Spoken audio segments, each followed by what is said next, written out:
Hey guys, hi, this Abhishek, master teacher of physics at Vedantu. कैसी चल रही बच्चों जिंदगी? कैसे हो मेरे शेरों सब बढ़िया एकदम? तो भाई साहब, आज हम शुरू करने वाले हैं 5 most repeated questions from the chapter light in class 10 physics in the past 5 years. यानी कि पिछले 5 साल में सबसे ज्यादा रिपीटेड सवाल जो आए हैं आपके लाइट चैप्टर से इन दी बोर्ड एग्जामिनेशंस, आज हम करने वाले हैं। इनफैक्ट आज मैं सिर्फ 5 साल पुराने नहीं, इनफैक्ट आज मैं कुछ ज्यादा ही 9 से 10 साल पुराने सवाल भी आप लोगों के लिए लाया हूं। तो इस वीडियो को एंड तक रहना। ये 5 सवाल और ये 5 टॉपिक सबसे ज्यादा इंपॉर्टेंट है आपके बोर्ड एग्जामिनेशंस के लिए, एंड फॉर श्योर वो इस साल भी रिपीट होंगे।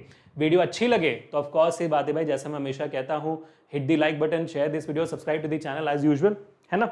बढ़िया। एक सेकंड में थोड़ा पॉइंटर ना एज यूजुअल मेरे को तकलीफ दे रहा है।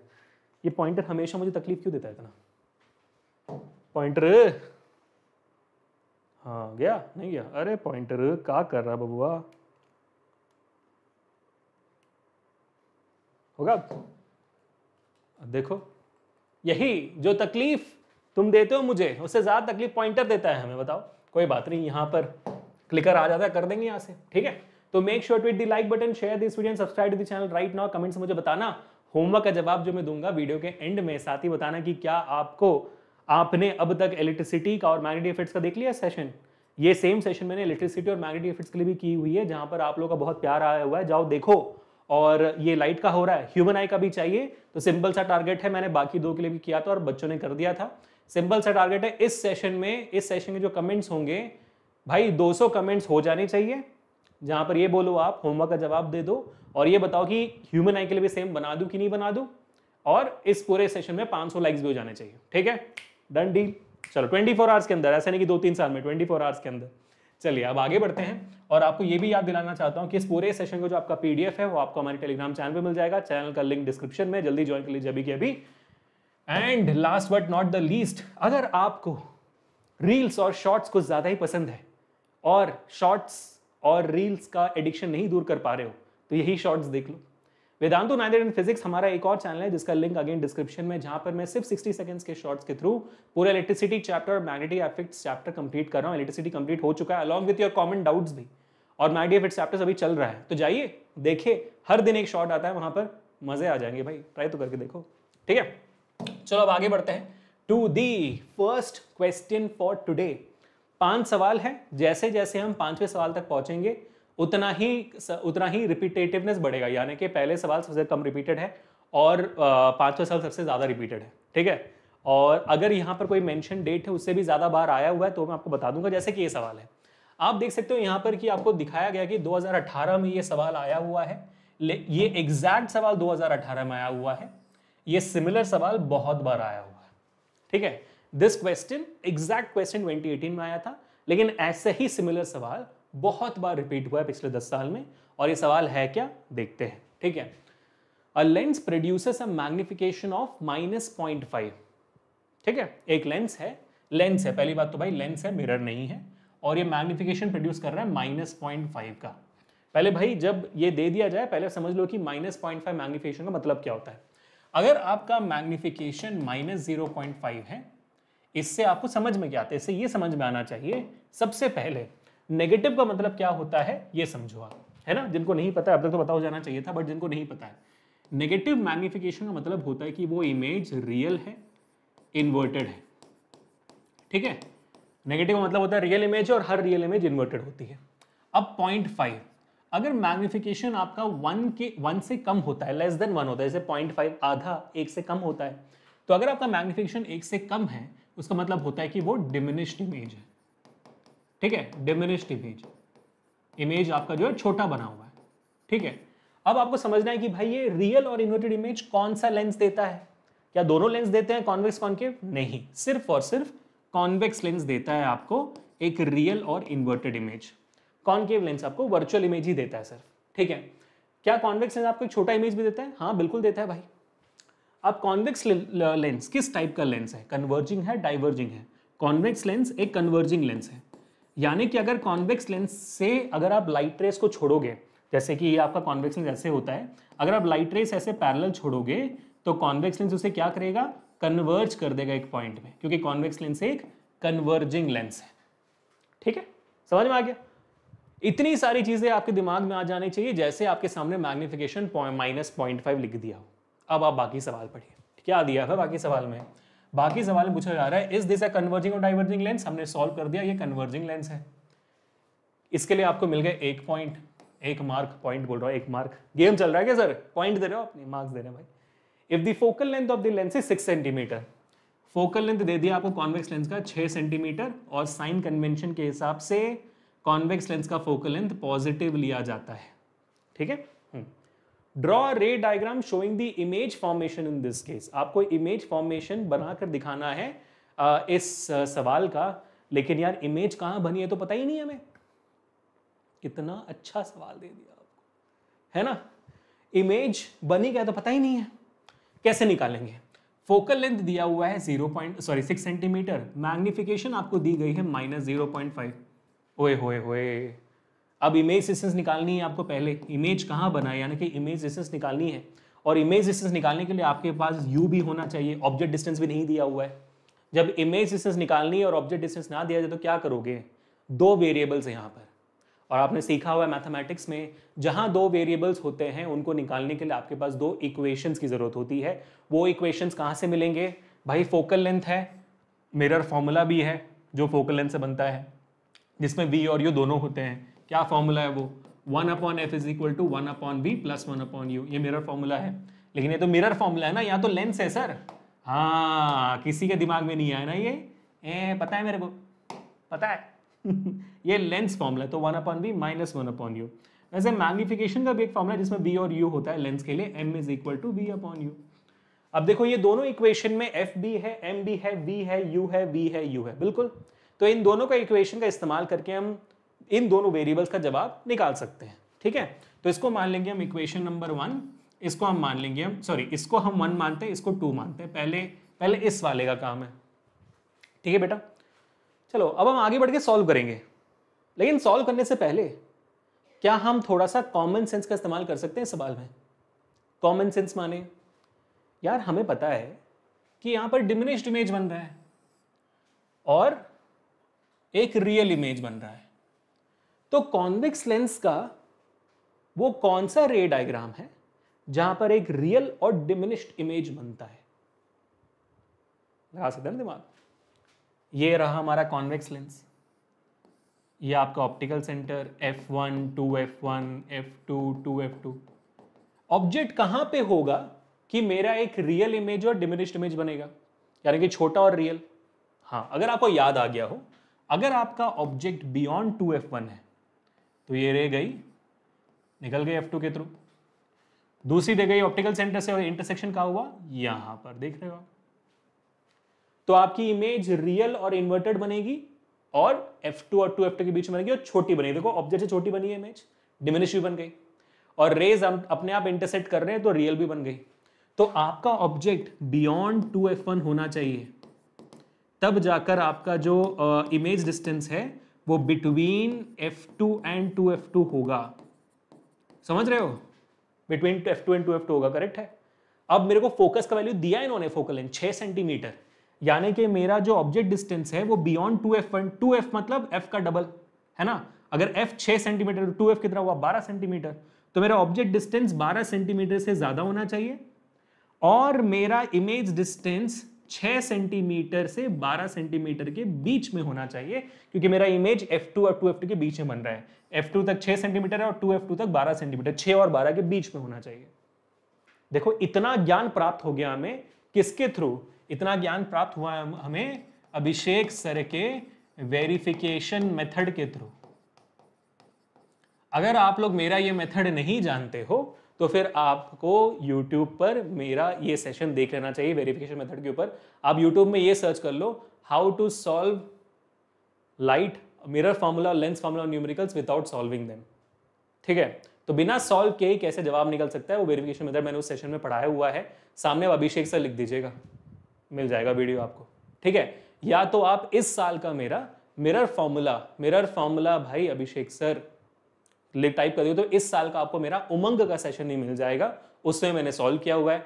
लेंस फॉर्मूला में अभिषेक सर करोगे तो उसमें भी मैं आपको मिल जाएगा सेम चीज, ठीक है। आप चेकआउट कर लेना, बहुत इंपॉर्टेंट है भाई।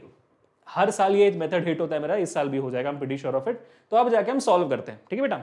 चलो अब कलर बदलते हैं पेन का, कुछ और रंगीन कलर उठाते हैं। चलो भाई वाइट तो उठा लिया हमने बहुत बार, ग्रीन उठाते हैं, आ जाओ, ठीक है। तो मैग्निफिकेशन फॉर्मूला उठाओ और एक इक्वेशन बनाओ, ठीक है। Magnification is equal to v upon u. Magnification है -0.5 is equal to v upon u. 0.5 को 1/2 कन्वर्ट कर देते हैं, ज्यादा आसान पड़ेगा हमारे। तो -1/2 is equal to v upon u. तो मेरा u हो जाएगा, मेरा my u will be equal to -2v, है ना। u इधर आ गया, माइनस वहां भेज दिया मैंने, 2 को भी वहां भेज दिया, तो -2v। तो मेरे u की वैल्यू मिल चुकी है, इसको मैं लिखूंगा equation number 3। Done, equation number 3 आ गया। अब मैं इक्वेशन नंबर 2 का इस्तेमाल करूंगा, ठीक है। तो 1/f, इसको भी अलग कलर से लिख देते हैं भाई, आ जाओ ऑरेंज कलर, आ जाओ। चलो 1/f is equal to 1/v minus 1/u, ठीक है। अब 1/f is equal to v, 1/v minus u के बदले ये इक्वेशन नंबर 3 डाल दूंगा मैं, -2v। तो ये माइनस और ये वाला माइनस प्लस हो जाएगा, तो 1/2v, सही है। ये माइनस और यहाँ का माइनस प्लस हो गया, तो 1/2v। तो अब आपके सामने u निकल चुका है, सिर्फ v बचा हुआ है। फोकल लेंथ का वैल्यू तो आपको पता है 6 सेंटीमीटर है ना, दिया हुआ है, तो आप डाल दो वहां पर। 1/6 इज इक्वल टू, इसका अगर आप एलसीएम निकालोगे कितना आएगा भाई, मेरे को नहीं निकालना आता एलसीएम, आप ही को निकालना है, मैं तो भाई क्रॉस मल्टीप्लिकेशन करके निकालूंगा। तो 2v प्लस v 3v, और ये हो जाएगा 2v स्क्वायर, तो v और ये स्क्वायर कट गया, और 2 1 2 3 हो गया। तो मेरा वैल्यू मुझे आ जाता है v is equal to 9 centimetre, है ना, सही है। v इधर आ गया 3 × 3 9 सेंटीमीटर, हाँ। तो मेरा v is equal to 9 centimetre मेरी वैल्यू आ जाती है, पॉजिटिव, जो बिल्कुल सही होनी चाहिए। हमने गेस मारा था कि भाई v को 6 और 12 सेंटीमीटर के बीच में होना है, 9 सेंटीमीटर आया है, तो सही जवाब होना चाहिए। अब क्योंकि v आ चुका है, अभी हमें u निकालना है, ठीक है, अभी हमें u निकालना है। So therefore u will be equal to -2 × 9 centimetre which is -18 centimetre. Is that correct? 12 centimetre से ज्यादा होना चाहिए, हाँ 18 सेंटीमीटर 12 सेंटीमीटर से ज्यादा है। एंड नेगेटिव इंडिकेट्स कि भाई आपका ऑब्जेक्ट लेंस के लेफ्ट हैंड साइड पर रखा हुआ है, तो साइन कन्वेंशन के हिसाब से भी सही वैल्यू आई हुई है। देख लो आप, वेरिफिकेशन कर दिया हमने। तो ये रहा आपके लिए 1 मार्क्स, ठीक है। डायग्राम बनाने के लिए आपको 2 मार्क्स मिलेंगे, और ये पूरा सॉल्व करने के लिए आपको और 2 मार्क्स मिलेंगे। तो 5 मार्क का सवाल था ये, one of the most repeated question. मजा आ गया देखकर। पहले सवाल में हमने कितना वक्त ले लिया भाई, पहले सवाल में हमने 12 मिनट ले लिया, समझ रहे हो। रिपीटेड सवाल वक्त लेते हैं, इसलिए मैंने करवा दिया, ठीक है बेटा। बढ़िया, समझ में आ गई सवाल। कहीं पे भी आपको दिक्कत होती, मैं तो पहले ये कहूंगा कि आप पहले जब मैं सवाल दिखा देता हूं, वीडियो को पॉज करके खुद करने की कोशिश करो, ठीक है। खुद कर लोगे तो कॉन्फिडेंस आ जाएगा, फिर देखना कि क्या अभिषेक सर कोई शॉर्टकट बता रहे हैं कि नहीं, ठीक है। अब अगर सॉल्व नहीं हो रहा खुद से तो डीमोटिवेट नहीं होना, सवाल का जवाब देखो। मैं तो यही हूं ना, पढ़ाने के लिए हूं यहाँ पर मैं, ठीक है। बढ़िया, चलो भाई साहब अब आगे बढ़ते हैं। ये मेरे ख्याल से one of the long question था for today, but second question तो ऑप्शंस वाला आ गया तो बहुत इजी रहेगा। 2020 में आया हुआ है, मैं सवाल पढ़ लेता हूं फिर बताता हूं कि इसके ज्यादा बार आया हुआ है क्या ये सवाल। When an object is kept within the focus of a concave mirror, अच्छा एक सेकेंड, पिछला सवाल किससे था? कॉन्वेक्स लेंस का न्यूमेरिकल था, इंपॉर्टेंट है, नोट डाउन कर लो। कॉन्वेक्स लेंस से एक न्यूमेरिकल आएगा आपको, मैं पेपर लीक कर रहा हूं, आएगा आपको, कॉन्वेक्स लेंस से एक न्यूमेरिकल आएगा, ठीक है। चलो, concave mirror, large image is formed behind the mirror, this image is, अरे यार इतना लड्डू सवाल पूछ रहे हैं ना। रे डायग्राम बेस्ड सवाल भी आएगा, और ये एग्जैक्ट सेम सवाल 2020 में आया था। सिमिलर सवाल बहुत बार आते हैं, इनको हम कहते हैं रे डायग्राम बेस्ड सवाल। या तो ये डायग्रामेटिक सवाल होता है कि आपको डायग्राम कंप्लीट करने के लिए बोला जाए, या तो फिर ऐसा सवाल पूछ ली जहां पे आपको रे डायग्राम रिकॉल करना पड़े, है ना। तो ये कॉनकेव मिरर है, बढ़िया। और बताया जा रहा है कि भाई ऑब्जेक्ट को फोकस के अंदर रखा गया है, ये फोकस है, ये पोल है, ये सेंटर ऑफ कर्वेचर है, ठीक है। And a large image is form behind the mirror, of course ही बात है, ये आपका शाहरुख खान रे डायग्राम है, जिन्होंने मेरे साथ सीखा हुआ है, इसको हम कहते हैं इस सिनेरियो में आपका कॉनकेव मिरर वर्चुअल, इरेक्ट और एनलार्ज्ड इमेज बनाता है, जहां पर आपका ऑब्जेक्ट फोकस और पोल के बीच में रखा जाए। तो ये गया आपका रे, फोकस के थ्रू निकला, दूसरा रे गया फोकस के थ्रू, तो क्या हुआ, पैरेलल निकला हो, है ना। तो आप देखोगे ये दोनों जो है इंटरसेक्ट नहीं कर रहे मिरर के सामने, तो रियल इमेज नहीं बन रहा। तो आपने क्या किया, इस रे को आपने प्रोजेक्ट बैक किया मिरर के पीछे, इस रिफ्लेक्टेड रे को प्रोजेक्ट बैक किया मिरर के पीछे, दोनों ने यहां पर इंटरसेक्ट किया, तो इमेज बन रही है मिरर के पीछे, ऑब्जेक्ट से बड़ी बन रही है, तो ये got a virtual erect and enlarged image. बिल्कुल सही, ठीक है। तो ये कौन सा जवाब हो गया, ये वर्चुअल एंड इरेक्ट। जिन्होंने मेरे साथ पढ़ा हुआ उन्होंने ऑलरेडी चैट में स्पैम करना शुरू कर दिया होगा, वी है ना बच्चों, पता है रे, पता है तुम्हारे बारे में, ठीक है। चलो, बहुत ज्यादा रिपीटेड सवाल, रे डायग्राम। टॉपिक ज्यादा नोट डाउन करो than your question. Question as an example में दे रहा हूं, टॉपिक नोट डाउन करो, टॉपिक जो आता है, ठीक है। चलो भाई साहब, क्योंकि वरना आप कहोगे सर आपने तो बोला था ये सवाल आएगा, आया नहीं, अभिषेक सर बोल रही है टॉपिक आएगा। टॉपिक में एज एन एग्जांपल सवाल आया है ऐसे, तो ऐसे सिमिलर सवाल आएगा, ठीक है। कंफ्यूज नहीं होना बच्चों। चलो अब आगे बढ़ते हैं, फोड़ते हैं, आ जाओ, ठीक है भाई। इस सवाल के लिए रेड, क्यों कि ये व्हाइट है तो रेड का इस्तेमाल करें, ठीक है। Explain why the refractive index of any material with respect to air is always greater than 1। उससे पहले 2020 का सवाल, 18 का सवाल, और refractive index is your ultimate topic from your lens part. बिल्कुल आना है, रिफ्रैक्टिव इंडेक्स को नोट डाउन कर लीजिए। रिफ्रैक्टिव इंडेक्स भी एक इंपॉर्टेंट टॉपिक है, तो नोट डाउन कर लो, ठीक है। Explain why the refractive index of any material with respect to air is always greater than 1। यानी कि सवाल आपसे पूछा जा रहा है कि भाई देखो, एब्सोल्यूट रिफ्रैक्टिव इंडेक्स का फॉर्मूला होता है C/V, है ना, ये होता है एब्सोल्यूट रिफ्रैक्टिव इंडेक्स, सबको याद है। अभी जो एब्सोल्यूट रिफ्रैक्टिव इंडेक्स की वैल्यू है वो हमेशा 1 से ज्यादा क्यों होती है? आप लोगों ने शायद इस चीज को नोटिस भी नहीं किया होगा, लेकिन आपके एनसीईआरटी के टेक्स्ट बुक में एक टेबल दिया हुआ है रिफ्रैक्टिव इंडेक्स का, है ना। याद करने की कोई जरूरत नहीं है, लेकिन उस टेबल को खोल के देखोगे आप तो विल फाइंड आउट कि हाँ यार, हर एक वैल्यू 1 से ज्यादा है, 1 से छोटा कोई है ही नहीं। क्यों है ऐसा? ऐसा इसलिए है, अगर आप थोड़ा कॉमन सेंस लगाओगे, न्यूमरेटर पे कौन बैठा है देखो, ठीक है। और मैथमेटिक्स से थोड़ा सा स्वाद लगाओगे तो समझ में आ जाएगा चीजें। जैसे फॉर एग्जांपल, कब एक फ्रैक्शन की चीज ग्रेटर देन 1 होती है? तब जब न्यूमरेटर आपके डिनोमिनेटर से बड़ा होता है। अगर नूमो डिनो से बड़ा हुआ तो वैल्यू ग्रेटर देन 1 आएगी। अगर नूमो लुलू डिनो लुलू से छोटा हुआ तो फिर आपका वैल्यू 1 से छोटा आएगा, है ना। समझ में आ गया बात? पता है मैं, जैसे 10/5 2 होता है, न्यूमरेटर बड़ा है तो फिर ज्यादा, 1 से ज्यादा वैल्यू। लेकिन वहीं पे 5/10 जो न्यूमरेटर डिनोमिनेटर छोटा हुआ तो 1 से कम वैल्यू 0.5। समझ रहे हो बात को? समझ लुलू, बढ़िया, ठीक है। तो यहां पर C speed of light in vacuum है। स्पीड C क्या है भाई? Speed of light in vacuum which is 3 × 10⁸ metres per second. ये है आपकी C की वैल्यू, और इस स्पीड ऑफ लाइट के वैल्यू से कोई भी और स्पीड ज्यादा हो ही नहीं सकती है। लाइट सबसे ज्यादा तेज आपके वैक्यूम में ही है, उससे ज्यादा तेज कहीं और हो ही नहीं सकता है। स्पेशली इन मीडियम लाइट की स्पीड कम हो जाती है, तो numerator is always greater than denominator in this formula. That is why the value of refractive index is always greater than 1। खत्म, यही बोलना है आपको। तो इसके लिए आपको मिल जाएंगे सिर्फ और सिर्फ 1 मार्क, ज्यादा एक्सपेक्ट मत करो। दूसरा, in the figure below a light ray travels from the air into the semicircular plastic। हाँ सर दिख रहा है, देखो लाइट रे आ रही है, लिखा भी हुआ है। आपको समझना है कि ये लाइट रे है तो लाइट रे लिखा भी हुआ। बेचारा सवाल बनाने वाले टीचर्स के लिए भाई सल्यूट। तो लाइट रे ऐसे आ रही है, ठीक है भाई। Give a reason why the ray does not deviate at the semicircular boundary. हाँ भाई, इस बाउंड्री, ये तो भाई प्लास्टिक का बना हुआ है और हवा से आ रही है लाइट रे, या तो कोई भी मीडियम से आ रही है, बेंड नहीं हो रही है लाइट रे, रिफ्रैक्शन होनी चाहिए यहाँ पर। When the medium of a light ray changes, the refraction should take place. It should bend नहीं हो रही है। क्यों नहीं हो रही है पूछ रहे हैं यहाँ पे, क्यों नहीं हो रही है बताओ? एक ही रीजन हो सकता है रिफ्रैक्शन नहीं होने का, 2 रीजन हो सकता है, ठीक है।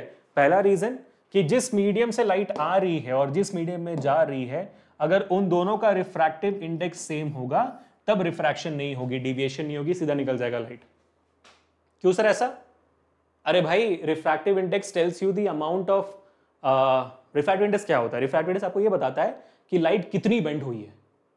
तो अगर दोनों मीडियम का रिफ्रैक्टिव इंडेक्स सेम हुआ तो लाइट दोनों मीडियम में उतनी ही बेंड होगी, तो दिखेगा ही नहीं बेंड हो रहा है ना। It's not gonna bend, then सीधा निकल जाएगा। बात खत्म, समझ में आ गया?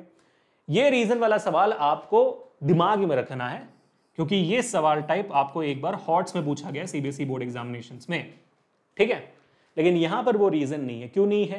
क्योंकि यहां पे बताया कि भाई देखो यहां पर एक प्लास्टिक ब्लॉक है और लाइट रे हवा से आ रही है, बताया गया है, ठीक है।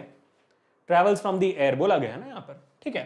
तो हमें पता है कि अच्छा हवा का रिफ्रैक्टिव इंडेक्स प्लास्टिक बॉडी का रिफ्रैक्टिव इंडेक्स अलग ही होगा, ठीक है। तो ये रीजन नहीं है। तो फिर क्या रीजन होगी? ऑफ कोर्स आप सबने स्पैम यही जवाब किया होगा कि सर लाइट रे 90 डिग्रीज पे पड़ रही है आपके ब्लॉक पे, इसलिए बिल्कुल सही बताया। अगर इस पॉइंट में देखो ये सेमी सर्कुलर आर्क है तो सीधा बोल दोगे 90 डिग्री तो फिर आपके मुंह पे चप्पल फेंक कर मारेंगे कि भाई क्योंकि ये प्लेन बाउंड्री नहीं है, सेमी सर्कुलर है। सर्कुलर आर्क में आपको यही डायग्राम अपने आंसर शीट में चिपकाकर उस पॉइंट पे एक टैंजेंट बनाना होगा, फिर बोलना आपकी हाँ देखो परपेंडिकुलर है। सर्कुलर चीज पे कोई भी चीज परपेंडिकुलर नहीं होती, वहां पे टैंजेंट बनाना होता है, पढ़ा हुआ है ना मैथमेटिक्स। चलो बढ़िया। तो अब परपेंडिकुलर ये आप डायग्राम में दिखाकर बनाओगे, बोलेंगे अरे तुम मुंबई आ सकते हो, ऐसा बोलेंगे फिर, समझ रहे हो, ठीक है। तो आपने बना दिया 90 डिग्री है सर, या तो आप ये भी कह सकते हो कि angle of incidence at this point is 0 degree, वो भी बोल सकते हो, या तो बोल सकते हो स्ट्राइकिंग एट 90 डिग्री, जो भी आपको कहना है। ये हो जाएगा आपका डायग्राम के साथ 2 मार्क का सवाल। अब तीसरा क्या सवाल है? Complete the ray diagram of the above scenario when the light रे comes out of the plastic block from the top flat and. अच्छा यहां पर आपको डायग्राम कंप्लीट करनी है। तो भाई ये ब्लॉक है प्लास्टिक का, तो ये डेंसर मीडियम है और हवा तो बाहर है तो रेरर मीडियम है। सो डॉक्टर अनवर जी को बुलाइए और सवाल सॉल्व करिए। डॉक्टर अनवर जी मतलब when the light travels from a denser medium to a rarer medium it bends away from the normal। याद है डॉक्टर अनवर जी? जिनको पता है डॉक्टर अनवर डाल दो, डॉक्टर अंशुल डाल दो, डॉक्टर अनुप्रिया डाल दो, जो भी डालना है, अविनाश भी डाल दो चलेगा, ये वहां पे भी आ जाएगा, है ना। डॉक्टर अनवर जी मेरे को याद रखते मस्त, तो डॉक्टर अनवर जी डाल दो यहाँ पर। So light ray is travelling from denser to rarer medium it should bend away from the normal. तो लाइट रे ऐसे सीधे जा रही थी, जानी चाहिए, लेकिन उसका मीडियम बदल रहा है डेंसर टू रेरर, तो वो ये नॉर्मल है तो अवे फ्रॉम द नॉर्मल यानी कि इस तरफ बेंड होनी चाहिए। तो ये होगी आपकी लाइट रे बेंड। उस तरफ बेंड हुई तो टुवर्ड्स द नॉर्मल हो जाएगी। वो when the light travels from rare to dense. उसका क्या शॉर्टकट सिखाया था मेरे बच्चों? उसका मैंने सिखाया था राधा फ्रॉम तमिलनाडु, यानी कि when the light travels from rare to denser medium the light ray bends towards the normal. ठीक है, ये भी याद रख सकते हो। कंप्लीट हो गया 5वां का सवाल। बोलो जोर से बल्ले बल्ले।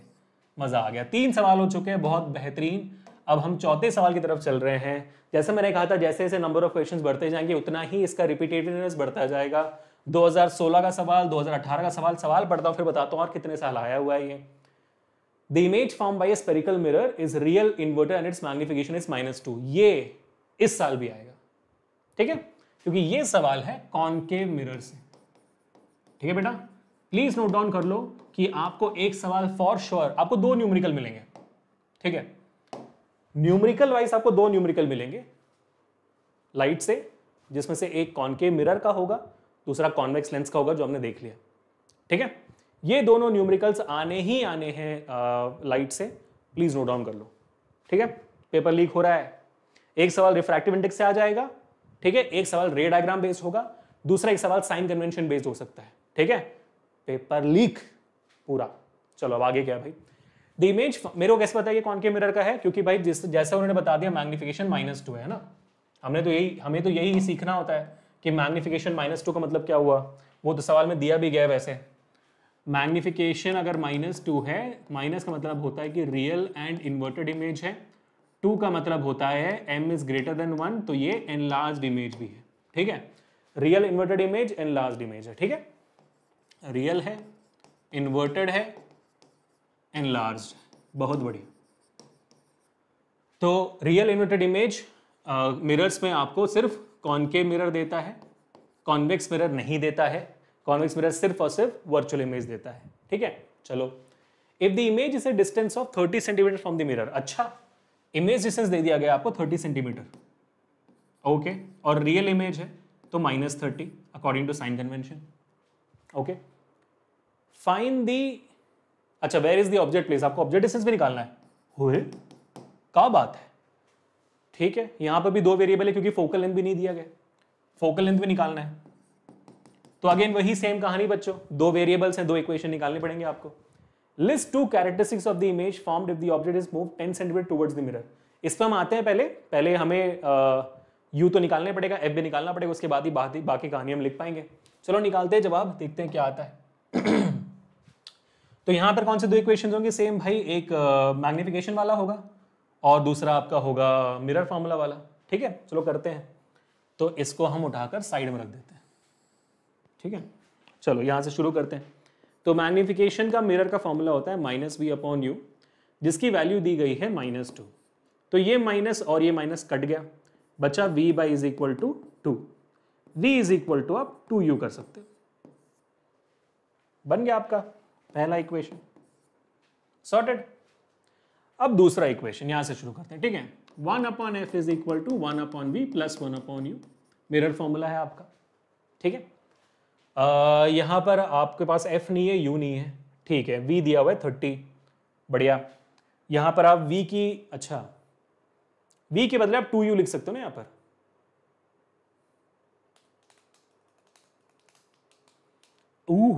यहां पर तो खेल ही डिफरेंट है। यहां पर u = v/2, ये आपका पहला इक्वेशन होना पड़ेगा।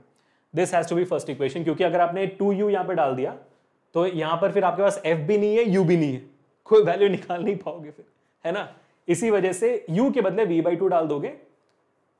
हाँ, u के बदले v/2 डाल दोगे तो f नहीं पता है, v पता है, तो फिर आपको f की वैल्यू आ जाएगी, है ना, समझ गए। सो 1/f = 1/v प्लस u के बदले मैंने लिख दिया v/2। चलो अब 1/f = 1/v कितना है भाई, -30 प्लस v/2 -30/2 -15। देखो f मिल जाएगा अभी आपको, सॉर्टेड। u डालते, v के बदले 2u डालते, तो u की तो वैल्यू ही नहीं है ना, f कैसे निकालोगे फिर, समझ गया ना। ठीक है, सो 1/f will be equal to LCM आप निकालो अपनी मर्जी से भाई, मैं तो क्रॉस मल्टीप्लिकेशन करूंगा। -15 -30 -45 -15 इंटू -30, 15 1 जा 15 3 जा 3 1 जा 3 10 जा नेगेटिव कैंसिल, बढ़िया।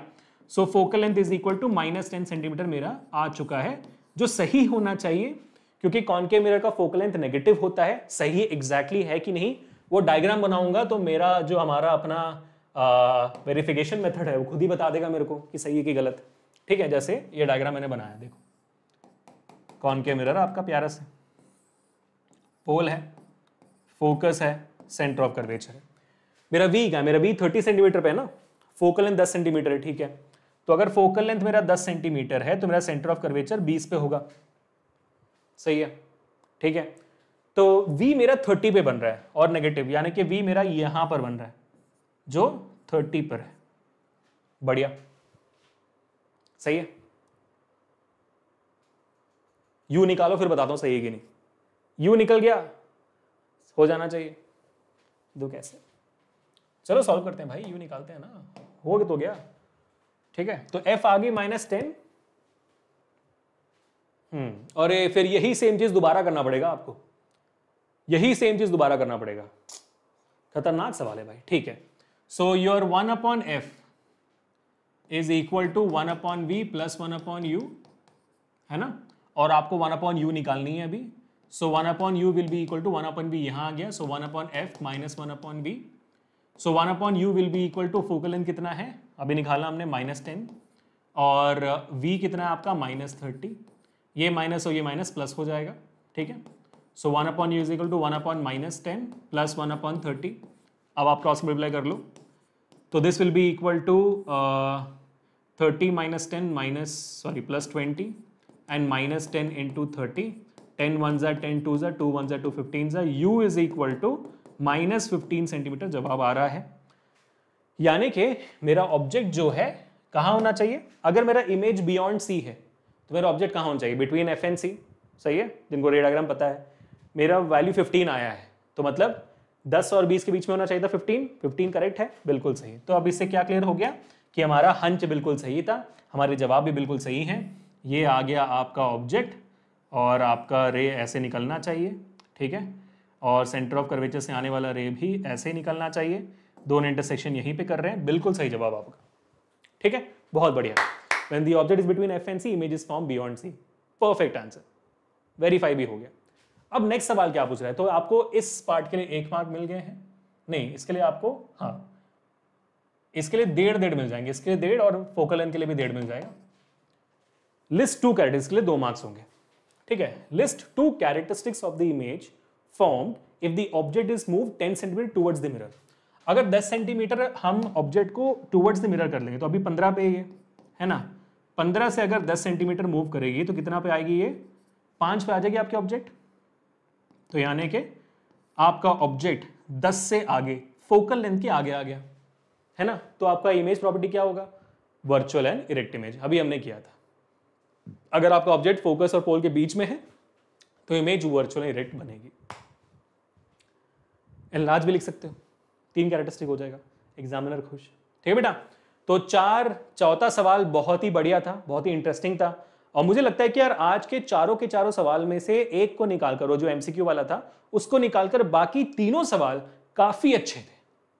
आई ट्रूली बिलीव इट, काफी इंटरेस्टिंग थे और डिफरेंट थे, जो आप शायद एक्सपेक्ट नहीं करोगे बोर्ड्स में आते, लेकिन भाई मोस्ट रिपीटेड है ये, समझ रहे हो। चलिए अब आगे बढ़ते हैं to the next question, 5th question for all of you guys today. और 5th क्वेश्चन जैसा मैंने कहा था सबसे ज्यादा रिपीटेड है ये, तो अब थोड़ा सा आप वेट करो 5th क्वेश्चन के लिए, क्योंकि मुझे आपको एक बहुत ही इंपॉर्टेंट चीज बतानी है, ठीक है बेटा।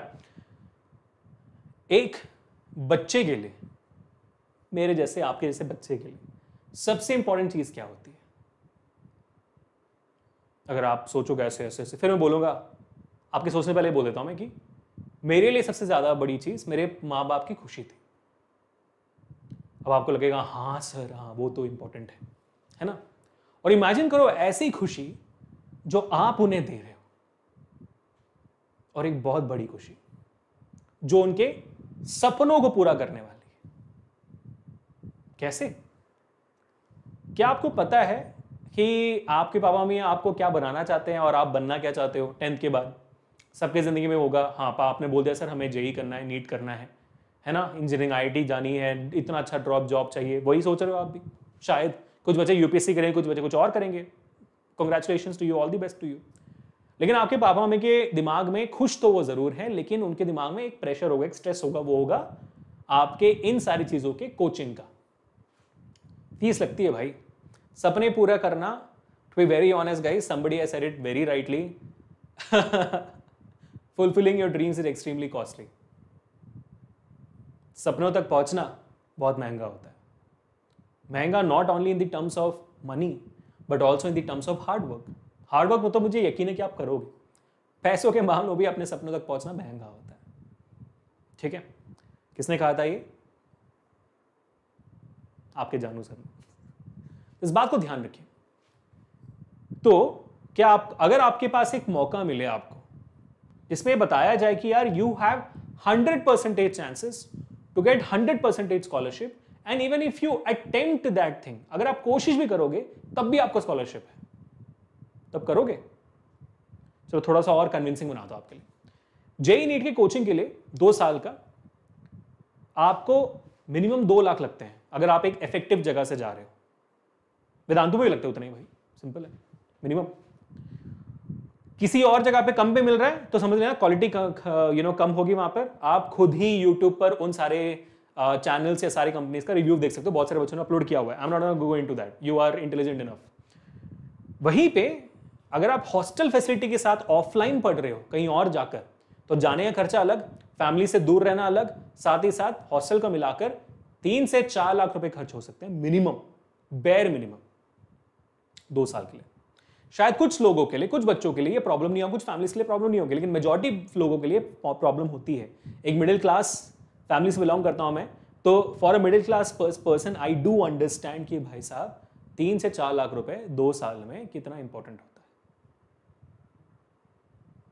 और वहां का कंपटीशन अलग, स्ट्रेस अलग, सब कुछ अलग। तो मैं आपको एक मौका दे रहा हूं।